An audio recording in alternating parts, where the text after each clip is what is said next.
Please note that any explanation of the psilocybin experience will never justify the real thing, and I also do not condone the use of any psychedelic substance. This video is purely for entertainment and educational purposes only. I will do my best to portray the psilocybin experience based on different dosages, which does make a dramatic difference, as well as describing the unique characteristics of the psilocybin experience compared to other psychedelics. All descriptions in this video is a combination of common trip reports as well as my own subjective experiences.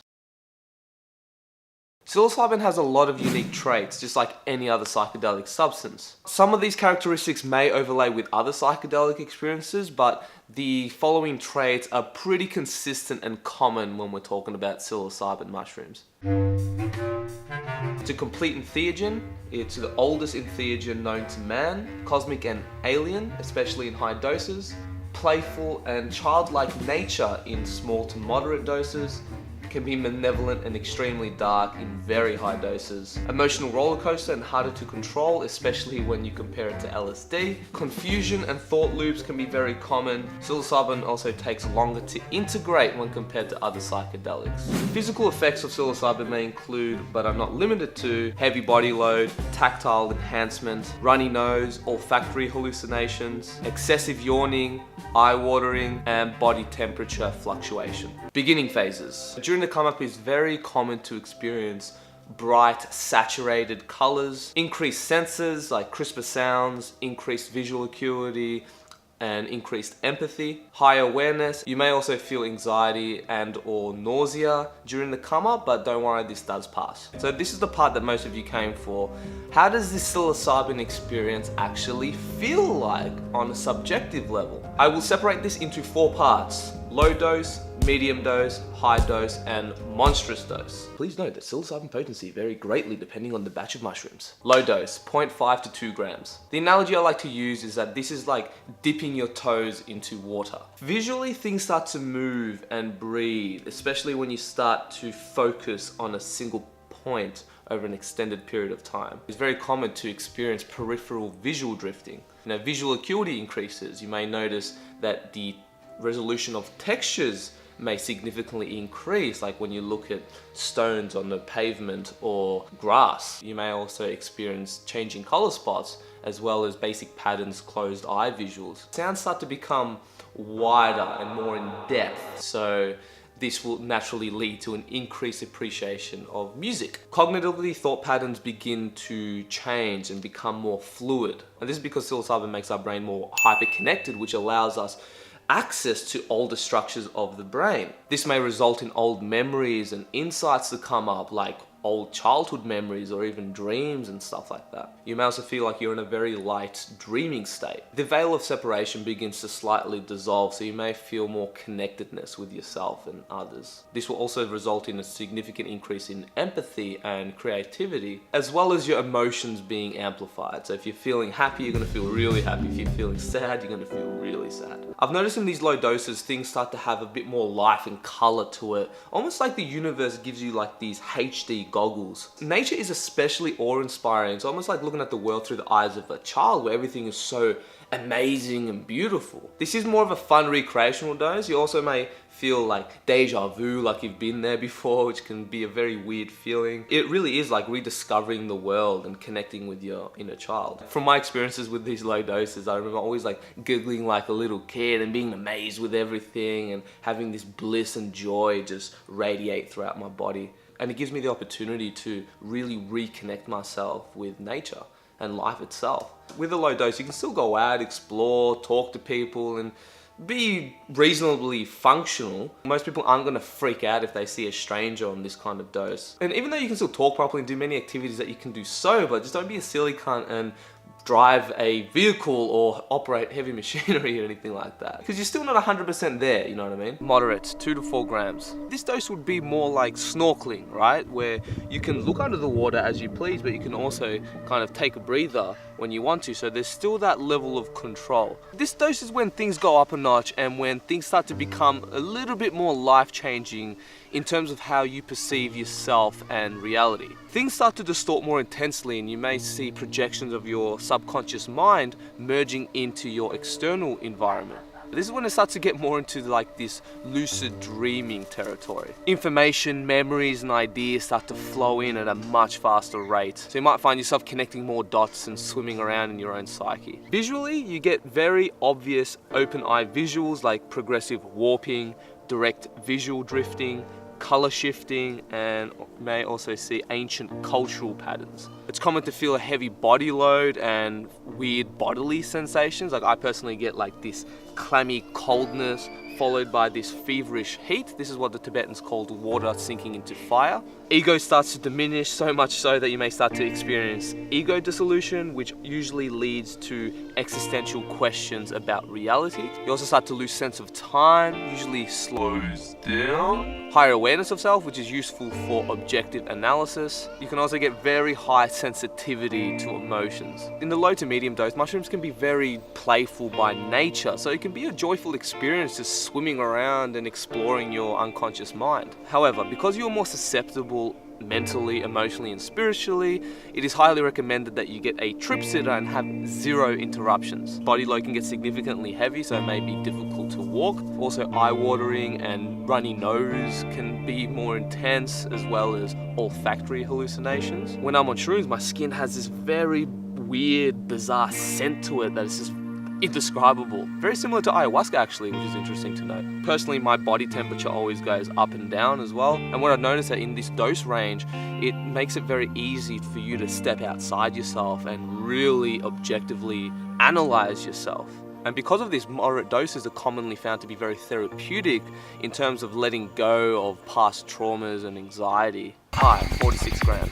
So this is like scuba diving and the surface of the water gets sealed shut and there's just no turning back.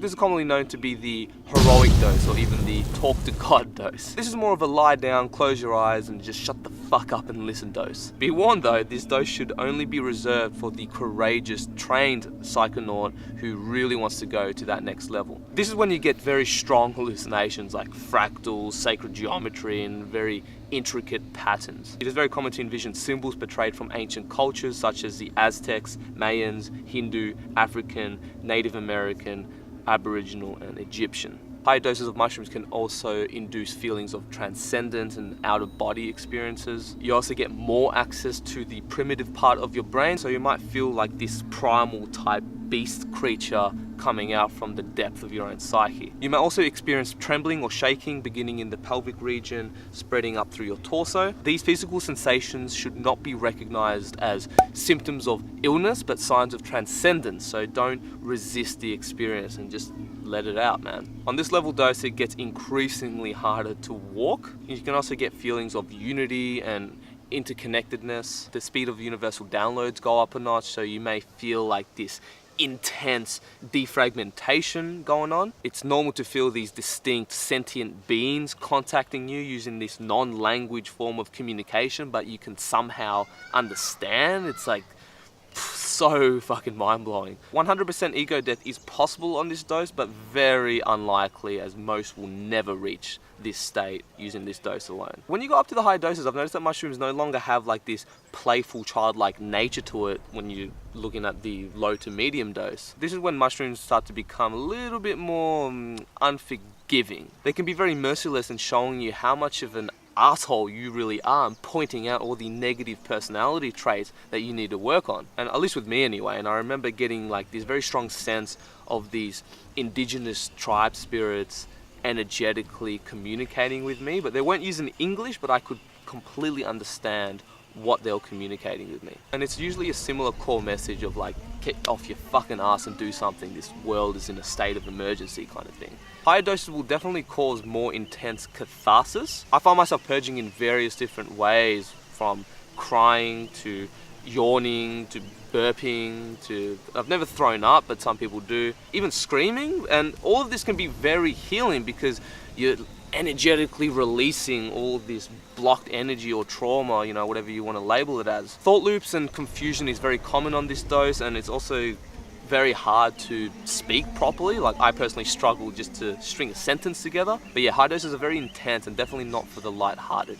Monsters, 7+ grams. This is like going to the bottom of the ocean, finding a wormhole and getting transported into a different dimension in an alien alternate universe. I know I'm exaggerating, but seriously, when you go to these really high doses, it gets very alien, very cosmic, and it's just not from here. After my 7.5 gram dose, which is actually equivalent to 10 plus grams of psilocybin cubensis, I was 100% convinced that mushrooms are not from this planet, and they are unlike any psychedelic substance I've ever experienced. When you go more to the monstrous or barbaric doses, this is when your nervous system is completely liberated from all human conceptual constructs. In other words, all your conditioned belief systems about yourself and reality just gets obliterated. Extremely intense hallucinations, blinded visuals, fractals, things morphing and splicing into each other, and other powerful, ineffable visions. Some describe it as a prolonged DMT trip,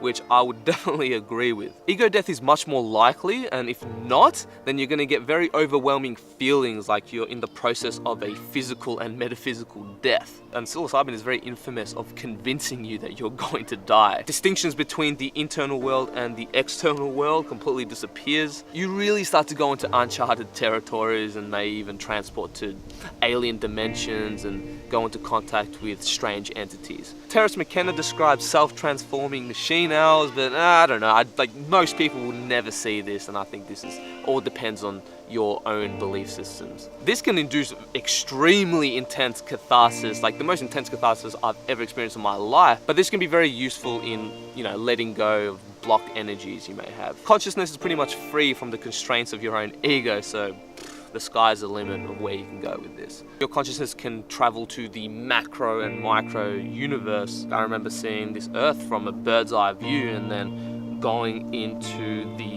very cells that govern my body. And I remember going through this metaphysical death where my physical body was literally disintegrating, at least from my perception at the time. And like I said, it was the most intense form of catharsis I've ever experienced in my life. Like I've never sobbed or even screamed like I did that night in my entire life. And I remember perceiving these very distinct shamanic entities there to help me, like heal and clear away all this negative energy I had within me. I think it's important to note though that extremely high doses of psilocybin may induce these experiences of primordial information downloads from the universe, but I think a lot of it is irrelevant to humans and this physical dimension. And what I mean by this is that you might get access to these cosmic Akashic records and all that and get all this alien information which is just impossible to decode and integrate in a practical way in human life. It would almost be like teaching calculus to dogs. It's pretty fucking irrelevant. So yeah, a lot of what's going on during a heavy mushroom trip is not something that the human mind can logically understand. Most of it is happening on a energetic, emotional, primal level. Personally, this is why I think psilocybin usually takes a lot longer to integrate when you compare it to other earth-based medicines like ayahuasca and San Pedro. Like, it takes me months to fully put all the pieces of the puzzle together after a heavy mushroom dose. Whereas with San Pedro or ayahuasca, the next day I'm pretty set on all the insights that I learned. Whereas after mushrooms, I'm like, what did that mean? Like, what the fuck? And then a month would pass and I put these two pieces together. I'm like, oh, okay, so that's what that meant. And then another few months would pass and be like, oh, no shit.